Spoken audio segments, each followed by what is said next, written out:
I'll just say my name again for those of you who don't know me. I'm Subhadramati, and together with my Tribandra, who's off sick with the flu this week, but hopefully we'll be back next week, we're going to we'll have a 6-week, well, we call it a seminar, so it's an exploration really, which will include us talking, maybe a bit of time for questions, certainly time to explore things in a meditative way. So it's a 6-week drop-in seminar, and it's called Gateways to Liberation. And in one sense that sounds very grand, and as I was saying before, to even ambitious, and at the same time it is for Buddhists, this is what it's all about really. It's all about freedom, how to be free, the possibility of freedom and the pathway leading to freedom. That was what the Buddha taught, that was what the Buddha discovered and taught. So tonight, this first evening, I'm going to be setting it all in context. So, are we still washing up outside? Or? No, it must just be my ears that are gone funny. So we're setting it in context.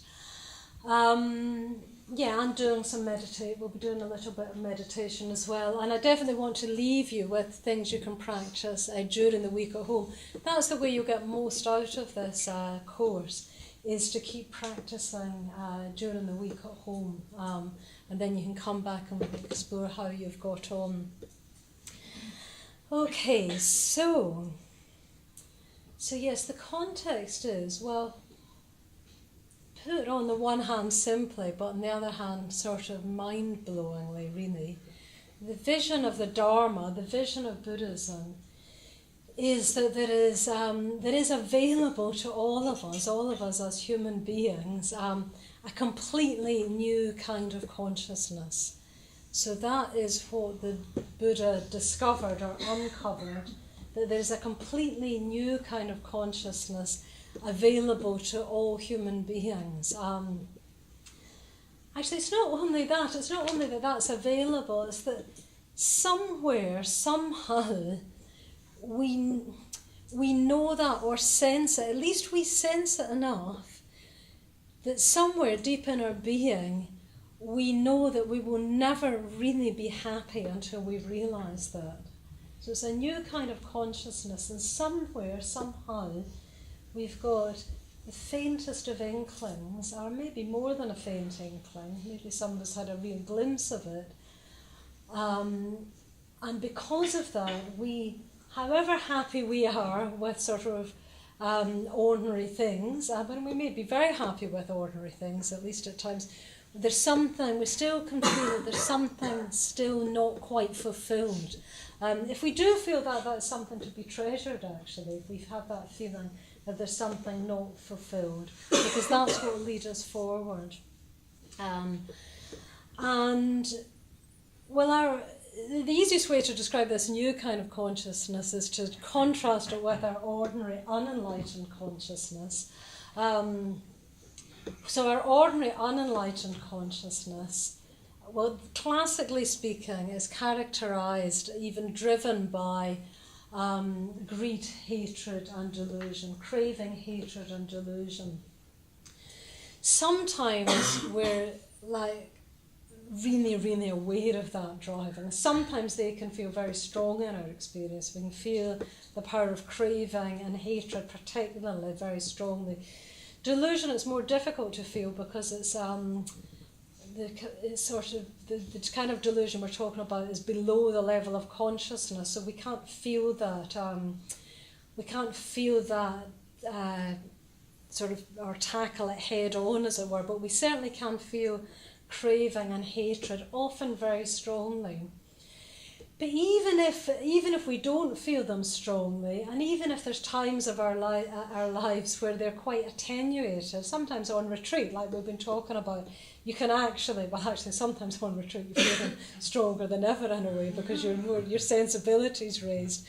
But even so, even if we're not feeling them so acutely, in the unenlightened mind, there's always a sense in the end of either what's in it for me, what's in this for me. In every encounter with a person or a thing, somewhere at the back of it there'll be like, what's in it for me, or there'll be, why is this happening to me? So we'll either be experiencing craving in the form of what's in it for me, what am I going to get out of this, or why is this happening to me? There'll be something we don't want with it. Why is it got to be like this?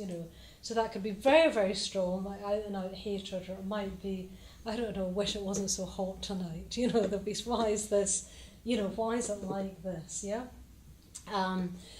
So that's unenlightened consciousness. There'll be always that going on, and then there'll be, even at an unconscious level, there'll be delusion that's even sort of deeper than those two things. So in enlightened consciousness, it's completely freed of that. It's completely freed of, there's no longer any circling back to a sort of separate, independently existing me at the centre of it all, who, as soon as we have a separately, independently existing me, Buddhism says that's a mistaken notion, and as soon as we have it, we have to defend it. Yes, so we've got to push away things that threaten and acquire things that sort of bolster up. Yeah, so that's where we get that. What's in it for me, and why is this happening to me? This is existential, it's not sort of moral. Buddhism doesn't lay any blame on us for this. It's just the existential situation we're sort of born with, even, you could say born because of. An enlightened being has completely freed themselves of that. So there's no tension anymore, there's nothing to defend anymore. There's no craving, there's no hatred, there's no delusion, and there's no possibility of them ever arising again. It's not just that they've been suppressed for the time being or calmed for the time being. They've been completely uprooted, to sort of change metaphors freely. So there's no possibility of those afflictions ever arising again. So the enlightened mind is completely and utterly free. So in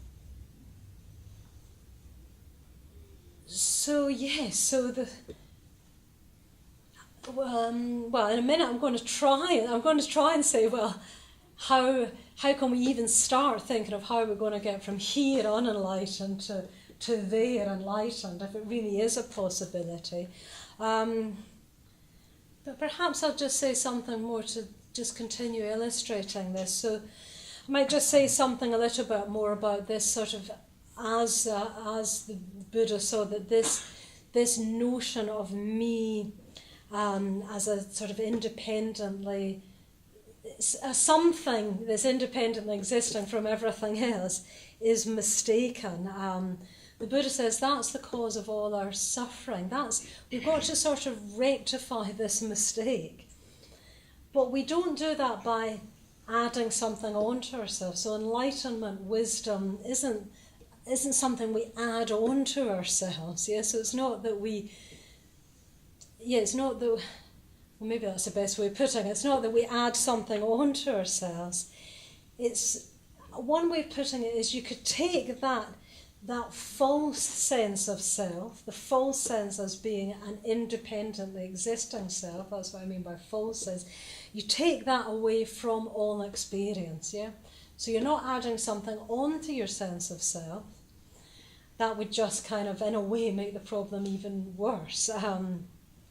But you take that that sort of identification with self, that what's in it for me sort of bit, you take that away from all experience. You let that go from all experience. And what's left isn't nothing. Now this is the key thing. It's very, very important to realise that when you take that mistaken sense of self away from all experience, it's not that you're left with nothing. In fact, it's the it's the opposite. What you're left with, well, what you're left with really is this. You're left with, this is what this image of the Buddha is trying to show. It's trying to show that what you're left with is simply radiance, is simply love, is simply connectedness, yeah? And so it's very, very important that we've got that in mind. Otherwise, it'd be very, very easy to interpret what we're going to say tonight and in the following weeks in a nihilistic way, yeah? So when we take away this false sense of self, we're not left with nothing. On the contrary, we're left with a fullness of being. It's no longer sort of obscured by that kind of what's in it for me, why is this happening to me? It's radiant, it's connected, and it's connected with love to all other beings. So the enlightened mind, it's kind of unimaginable to us, really. We may have had tiny glimpses. Well, we probably have had a glimpse anytime we felt just connected, just often we feel it when we really love someone and we do something to help them. I think that's the best way when we experience it. In that moment, we're not thinking what's in it for me. We're not really, that way of thinking just isn't relevant anymore. There's just a flow. If you really love someone and you're helping them, their happiness literally is your happiness, isn't it? You just want to help them. So you've sort of stepped out, for us temporarily, of that sort of mode of separateness. And Buddha has completely stepped out of that. There's no going back to that ever. So in other words, it's not just the contents of the enlightened mind that have changed. The mind of enlightenment operates in a completely different way to the unenlightened mind. Yeah? And it's a new kind of mind, so much so that the Buddha has become a new kind of being. The Buddha was born a human being, as we know, just like us, but became a completely new kind of being, of which there was no real category for anymore. So this new term, Buddha, the one who is awake, was brought into being.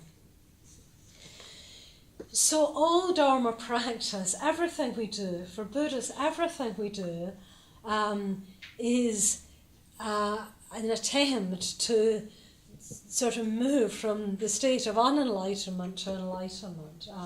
It's a recognition that this is possible, and it's an attempt to make that movement. So what we're going to do for the rest of these weeks is talk about one approach to that. But I'm going to put that in the context of the whole sort of spectrum of approaches, to put this properly in context for the first weeks. So in order to talk about how we move from here to there, I'm going to bring in two terms which are both useful.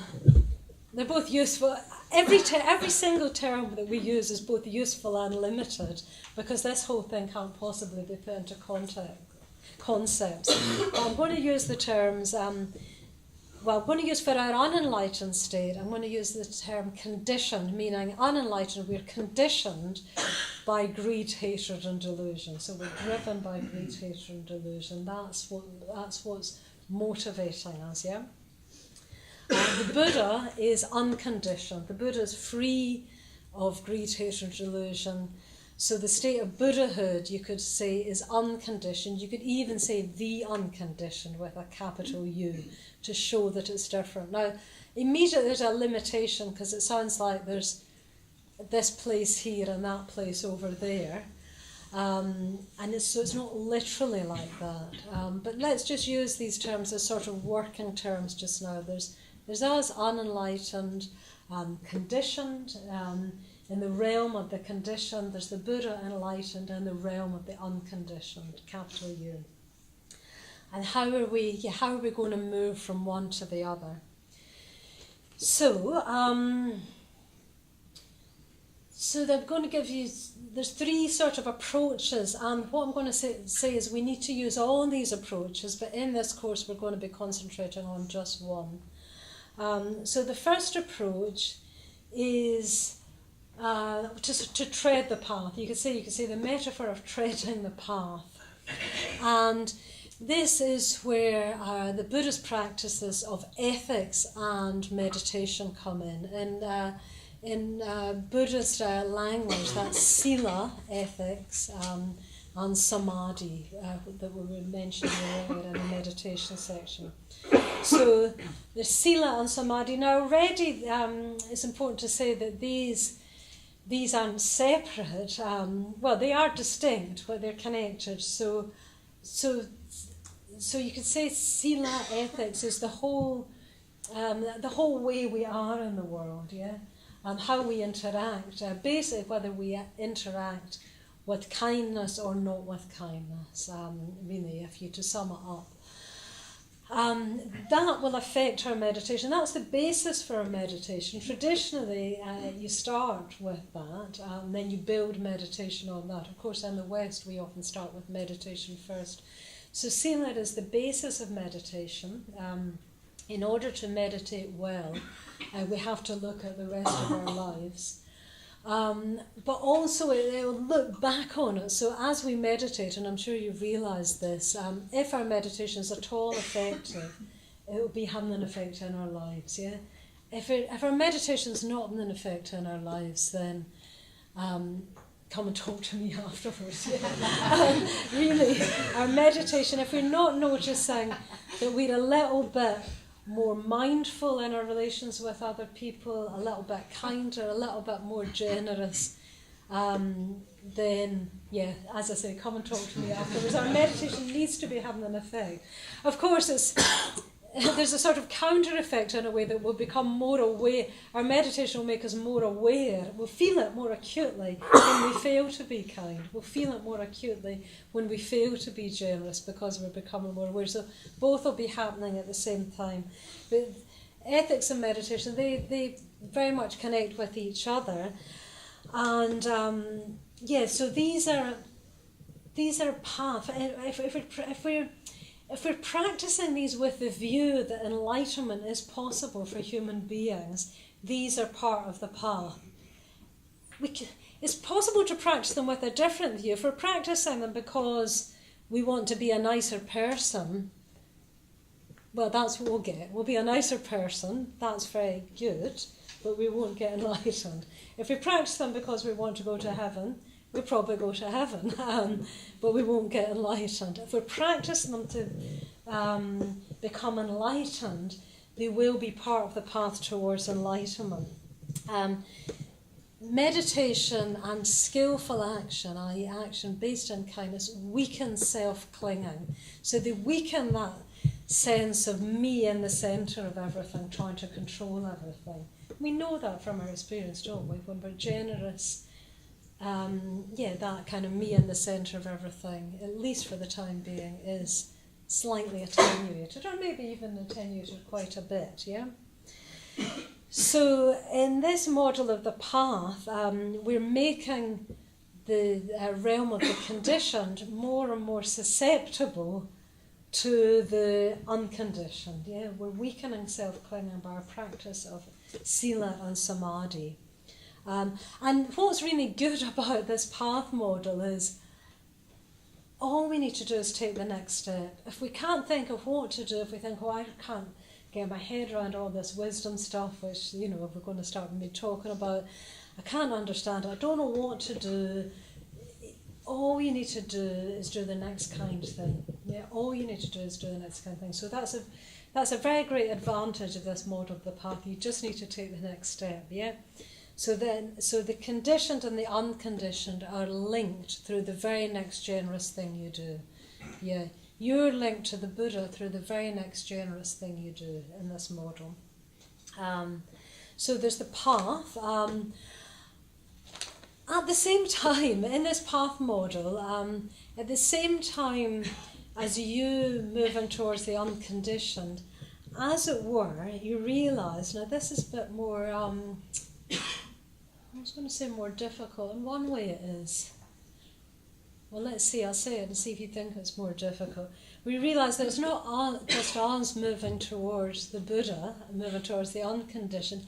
In a certain sense, the Buddha is moving towards us. Yeah, the unconditioned is moving towards us. Or you could say it's moving, it's trying to move us towards it. So you've got a sort of two-way thing. We're moving towards the Buddha, and as it were, the Buddha's moving towards us. Now that's a way of speaking. In one sense, I don't want you to take that literally. But in another way, what I'm hoping is that you've all had some experience of this in life, even if not in the realm of Buddhist practice. Usually I think it happens whenever we're trying to do anything creative at all. A friend of mine, for example, talks about writing poetry, and she says what she does is she sits down, she says she tidies her whole room first and makes her whole room really calm and clear. And then she says she sits and then she just waits. And then she just waits a bit more and waits a bit. And if she waits long enough, something comes. Yeah, I see a few people nodding. Yeah. So do people know that experience if they're involved in something creative? You do your bit. Yeah, you tidy your room or whatever. You sit down to write your poem or do your painting. And sometimes something unexpected happens. Yeah. Have people had some taste of that? Yeah. I don't want to limit it to just to artistic kind of creation, although I think that's a quite good way to experience. But anything creative, so creative can include, when maybe you've got to, I don't know, tell someone some difficult news or so on, and you really care about them, and think, gosh, how am I going to tell them this thing?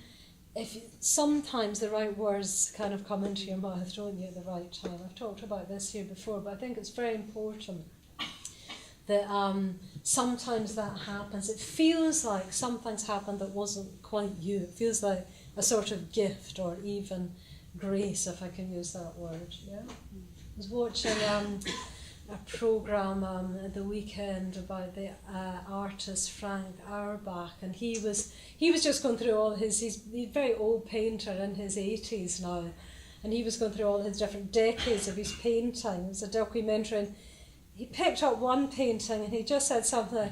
He said, "Oh, that's a surprise." It was quite a colourful painting, and he said something like, how could a grumpy old codger like me have painted this, like, really cheerful painting? So it was a surprise to him. He said, it was almost like he was saying, well, how did that happen?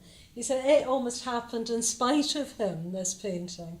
Yeah, so do people know that sort of experience, even if not in the artistic realm? Yeah.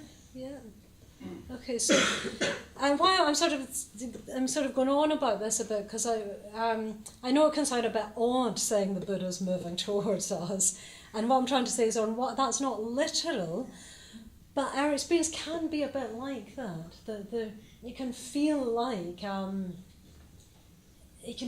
like something's moving towards us. So we're going this way, as it were, but it can feel like something, if we're receptive, it can feel like something's kind of helping us, really. And what our job is to be alert to that, sort of listen to that. If you were an artist when when Frank was, when something was sort of moving through him, as it were, his job is to kind of get out of the way in a way. Not to say, no, that, if he said, oh no, that isn't my kind of painting, I'm meant to do these really kind of, dark paintings with big thick layers of paint, then you wouldn't have had something new coming into being, yeah? So he's got to step out of the way. So that's our job at those moments, yeah? Okay, so it sounds, it's natural, although it sounds like it's something beyond natural. It is natural, and I'm sure if we look in our experience, we'll find something like that. Okay, I was going to show you a little diagram on the flip chart about that, but anyway, I'll show you that at the end because I don't want to run out of time. So that's two ways.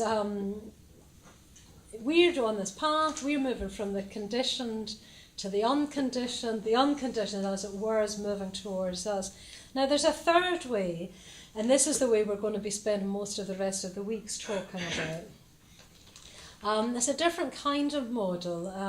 It's more sort of spatial, if you like, than temporal. The other ones are more temporal. This is more spatial. And basically, how this one goes is if you examine the conditioned clearly enough, you see the unconditioned. The unconditioned is to be found or encountered in the depths of the conditioned. Yeah? Enlightenment is to be found simply by looking deeply enough at our experience here and now. Yeah? And what we're going to be doing over the next 6 weeks or so is we're going to be talking about 4 different ways, 4 different lenses. I think a lens is quite a good image and metaphor. 4 different lenses that we can look through in order to see the conditioned more deeply and right through, as it were, to the unconditioned. It's like kind of going through a door. You go through a door, as we've called it, the doors of or the gateways of liberation. Yeah, so it's like going through these gateways, looking through these lenses, slightly mixing the metaphors, and going through the gateways to liberation. And we're going to be suggesting 4 different ways, very, very traditional, that go right back to the beginning of the Buddhist tradition. The brilliant thing is, it doesn't matter which door you go through. As long as you go through one of the doors, you kind of go through the other side. So we look deeply. Now, what I want to say, so this is the approach we're going to be focusing on, but we mustn't lose touch with the other approaches.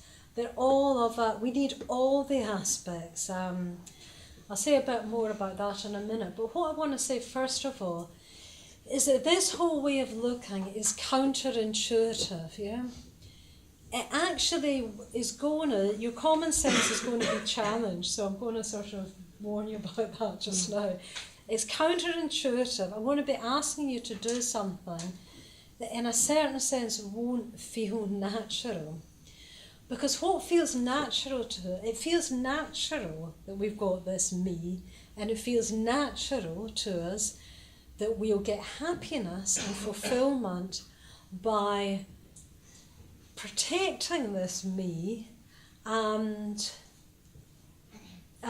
defending it, keeping out anything that threatens it. That will feel natural. That's the common sense notion. And what we're going to do is say we're going to completely turn that common sense notion on its head. So, so I'm just saying that. I've got a lovely example of that. I've talked about this before here, but it's such a good example. It's worth repeating, I think.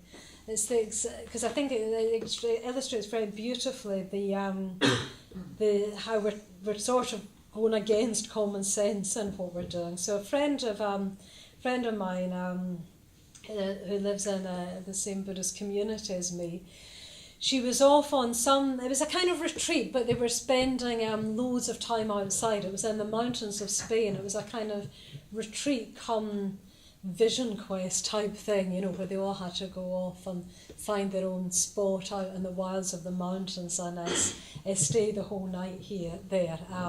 You won't have to do that at Vajrasana, by the way, but unless you want to. But that was what this retreat was, at a place called Ecodharma. And also, and during the day they were walking these huge long journeys over mountains and stuff, so they needed all their strength. Now the first night, my friend Jo, she pitched her little tent or tarp or whatever it was, and she tried to go to sleep, and she couldn't get to sleep because she was absolutely terrified. Because all she could hear was the noise of all these creatures outside. She didn't know what was out there, from creepy crawlies to, I don't know, wild boars or whatever. She didn't know what was out there, and so she was absolutely terrified. She didn't sleep a wink. Now the next day she had to go on this, 20-kilometre hike or something, and she was really struggling because she hadn't slept. And she knew the next night, she thought, I've got to get some sleep. I cannot afford another night's lost sleep. And what did she do in order to get more sleep? She did the totally counterintuitive thing. Instead of battening down the hatches of her tent or tarpaulin even tighter, she completely threw off the tent. Yeah?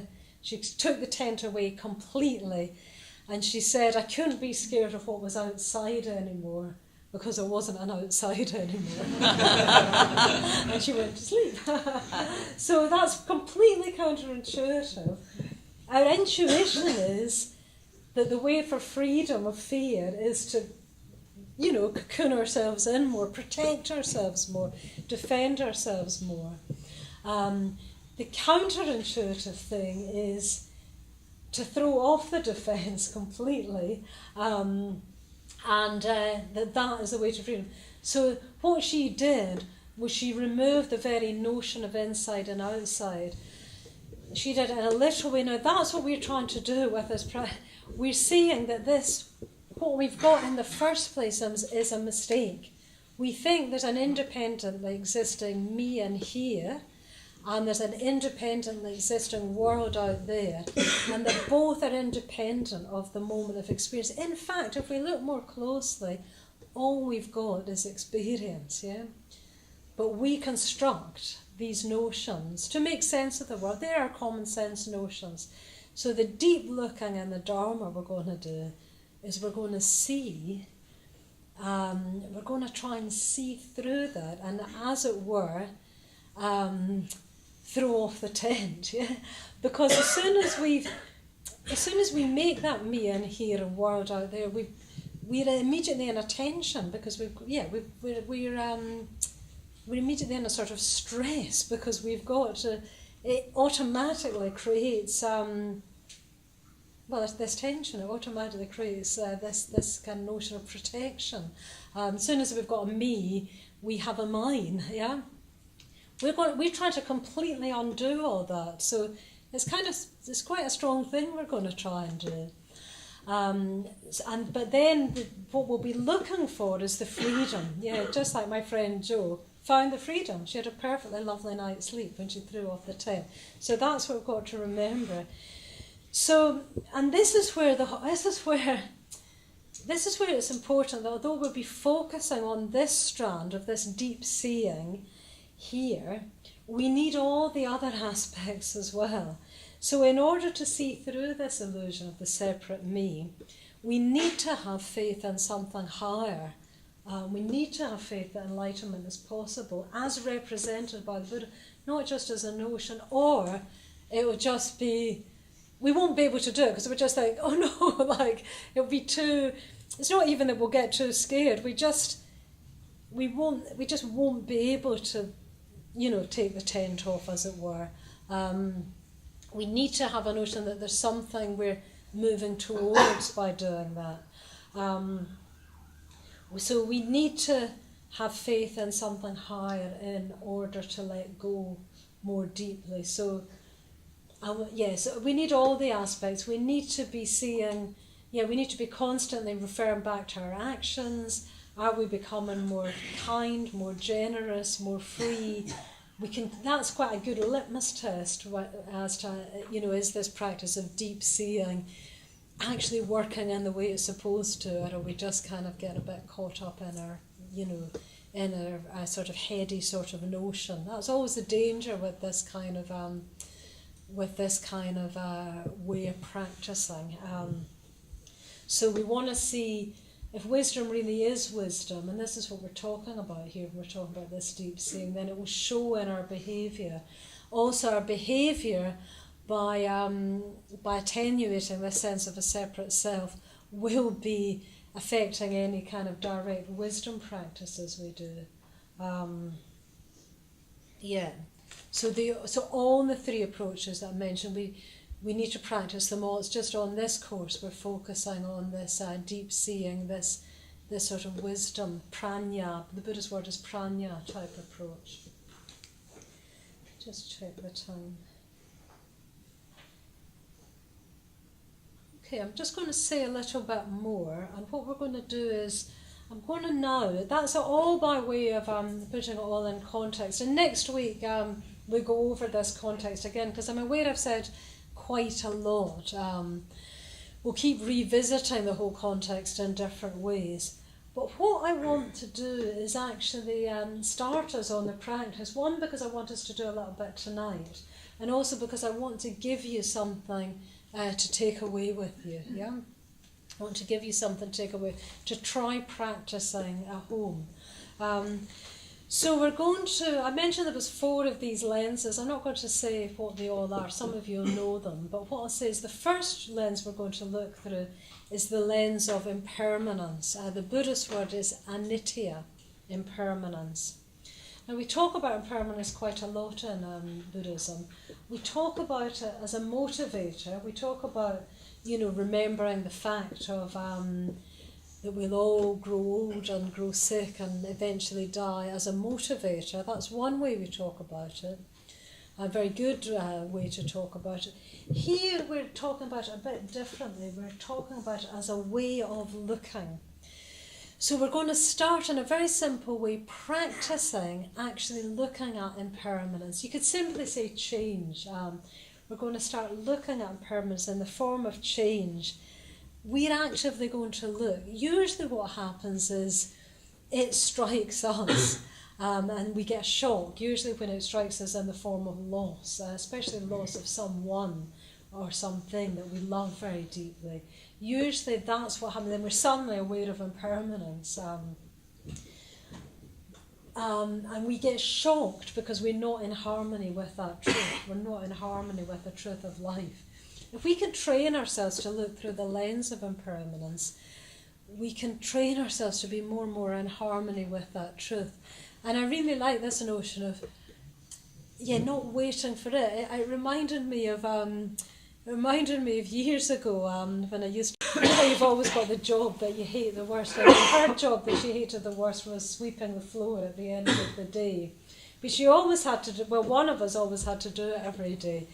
And one day she came to me all excited. She said, I've had a breakthrough. I know what I'm going to do. She said, I'm going to get it before it gets me. So she just sort of, in a way, threw herself into sweeping this floor rather than resisting it. Again, it's kind of counterintuitive. Instead of waiting, in a sense, for it to get her, and oh God, it's time to sweep the floor, and that's the job I hate, she thought, I'll get it before it gets me. So she took up her broom, started sweeping before that moment of the resistance. So I really liked that, and I thought this is, when we're actively looking through this lens of impermanence, it's that sort of approach that kind of we're getting it before it's getting us, as it were. So we're going to actively look. And the reason we're doing this, as I say, it's to help to free us from the shock that the truth of impermanence can often give us. Free us from the pain of imagining that each situation's fixed.